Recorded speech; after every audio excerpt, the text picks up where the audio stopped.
Fato inédito nos Estados Unidos.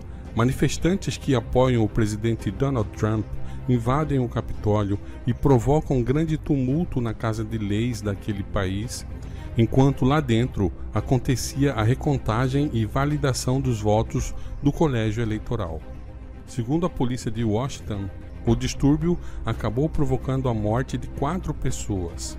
A ordem só foi reposta com a chegada da Guarda Nacional e a polícia antimotim. No começo da tarde, os poucos policiais do próprio Capitólio não foram suficientes para deter a turba de milhares de pessoas, algumas com armas e inconformadas com o resultado das eleições que forçaram a entrada do prédio que abriga as 2 câmaras do Congresso americano. O que se viu foram cenas difíceis de imaginar que ocorreriam naquele país democrático, tido como uma referência para o mundo. Os corredores, os gabinetes, o plenário e demais dependências foram totalmente tomadas pelas pessoas que apoiam o Trump. Para o presidente eleito, Joe Biden, a culpa do acontecido é do presidente Trump. As palavras de um presidente contam, não importa se é um bom ou mau presidente. No melhor podem inspirar, no pior podem incitar. Biden exigiu que Trump interviesse, o que acabou acontecendo tempo depois, mas não sem ele fazer seu discurso alertando sobre a fraude eleitoral. Compreendo a vossa dor, fomos roubados nessas eleições, um pleito que ganhamos com larga maioria, toda a gente sabe disso, principalmente o que venceu. Mas agora preciso ir para casa e precisamos de paz. Mesmo ao pedir a desmobilização dos manifestantes, o presidente procurou apoiá-los. Agora, o que nós podemos ver é que o poder que sobe da terra precisa perder a democracia para poder instalar um regime que funcione exatamente como era a besta que sobe do mar durante a Idade Média.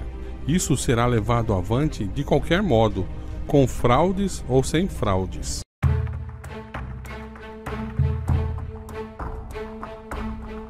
A Bíblia é muito clara quando fala desse país e o que ela diz sobre ele não combina com um regime democrático. Muito embora ela fala que é um país que apresenta ser de uma maneira, mais tarde ele se tornará num país totalmente diferente do que todos estamos acostumados a ver. Isto é, apesar de parecer como um cordeiro, ela diz que ele vai falar como um dragão. Quando falamos que no futuro, eventualmente, esse país mudará seu regime, muitos não acreditam e acham que estamos loucos, mas está na Bíblia. Com os olhos humanos, realmente é impossível acreditar hoje, mas com os olhos da fé, nós podemos ver o quanto é verdade o que está na palavra. Tanto que podemos ver os símbolos do regime contrário à democracia espalhado nesse país. Podemos ver os feixes de vara espalhados nele como símbolo do regime contrário ao povo, mas as pessoas nem se tocam, porque não conhecem esse símbolo. Mas ele é um aviso de que esse país se tornará muito diferente do que ele é agora. Muitos podem até perguntar: como saber se o poder que sobe da terra é de fato esse país? Sim, vamos considerar. Quando a Bíblia fala terra, é porque esse país surgiria de um local desabitado, deserto, sem população. O contrário de água, que significa muitos povos, nações, bastante pessoas, no caso a Europa. O fato dela afirmar que esse poder sobe da terra, ela está dizendo que esse país surgiria de um local recém-descoberto, com poucos habitantes, um lugar deserto. E de acordo com o Apocalipse 12, o povo de Deus, para fugir do dragão, foi encontrar abrigo exatamente no deserto. Agora, ao olharmos para a história, nós vemos que os cristãos que fugiram da perseguição da Idade Média provocada pelo poder que sobe do mar, isto é, a grande cidade, eles foram encontrar refúgio numa terra recém-descoberta, a América do Norte. E existem mais elementos que podemos usar para identificar esse poder que sobe da terra, como por exemplo, que ele faz as coisas amando do poder que sobe do mar, o qual também já identificamos em nossos outros estudos e vimos também como aquela grande cidade controla esse país. Então, mais cedo ou mais tarde, esse país deixará esse regime democrático pelo qual é conhecido e será um exemplo para todos os demais países do mundo com esse novo regime que a grande cidade deseja implantar no mundo todo, o qual tem o símbolo com o feixe de varas. E como nós sabemos, tanto faz se este ou aquele partido vença as eleições. Não interessa quem estará no poder, pois ele fará somente o que a grande cidade determinar o que deve ser feito. E a prioridade é a implantação desse novo regime para servir de modelo ao mundo todo, e os países vão copiar isso rapidamente. A Bíblia chama esse regime de imagem do grande poder, ou imagem da grande cidade, para não dizer outra palavra aqui. Ora, para se ter a imagem de alguém, é preciso que se construa algo que tenha semelhança com esse alguém. Para instalar um regime semelhante ao poder que sobe do mar, é preciso criar uma forma de governo que funcione exatamente como a grande cidade funcionou durante a Idade Média.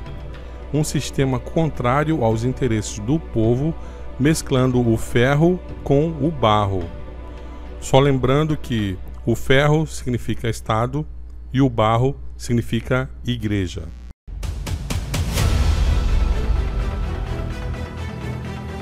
Após a implantação desse regime, que será uma cópia do regime da grande cidade, o próximo passo será a criação de um sistema de gerenciamento, para não falar outra palavra mais adequada, de gerenciamento financeiro de todos os países, capaz de gerenciar quem pode participar de atividades econômicas no mercado, tanto para comprar como para vender. E isso inclui empresas e pessoas físicas. Agora, muitos estão preocupados com a China, porque tem sobressaído sobremaneira e no cenário mundial está ocupando um papel de destaque como não se viu antes com nenhum país de bandeira vermelha. Mas na Bíblia, no livro de Apocalipse, existem apenas dois grandes poderes que vão dar rumo para a construção dos últimos eventos do planeta. Um poder na América do Norte e o outro na Europa. Então, com fraudes ou sem fraudes, o povo americano vai ter motivos ainda maiores para manifestar seu descontentamento com a direção das coisas na política daquele país. Isso que ocorreu, sem precedentes na história, foi somente uma pálida ideia do que há de vir. Daqui para frente haverá muitos mais movimentos e manifestações desse tipo em face das medidas políticas contrárias ao interesse do povo que precisam ser aprovadas para a instalação desse novo regime.